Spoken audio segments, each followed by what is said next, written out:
Meninggal mengabaikan dunia bermaksud, pertama sekali kita menolak yang haram, yang kedua kita mengutamakan kewajipan, mengutamakan Allah, yang ketiga mengabaikan dunia, iaitu kita meninggalkan sesuatu yang tidak menguntungkan akhirat. Apa dia? Contohnya apa dia? Menyanyi, sembang kosong, dia harus, tetapi dia tak menguntungkan akhirat, kita tinggalkan. Kerana dulu waktu muda-muda dah puas dah menyanyi. Oh Fatimah, dah puas dah jadi penyanyi. Apa benda-benda yang kita buat sisi tengok TV ni, 60 tahun dah tengok TV. Sekarang tak boleh ke tengok TV? Boleh. Kita tukar rancangan, buka TV Al-Hijrah ke.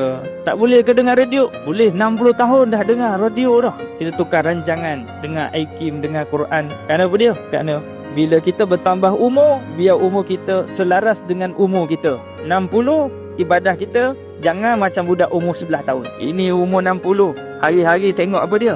Tengok Doraemon. Contoh kan, Haji, kenapa hari-hari tengok Doraemon? Dulu waktu muda-muda ustaz, bapak saya tak ada duit beli TV, jadi saya tak sempat tengok Doraemon.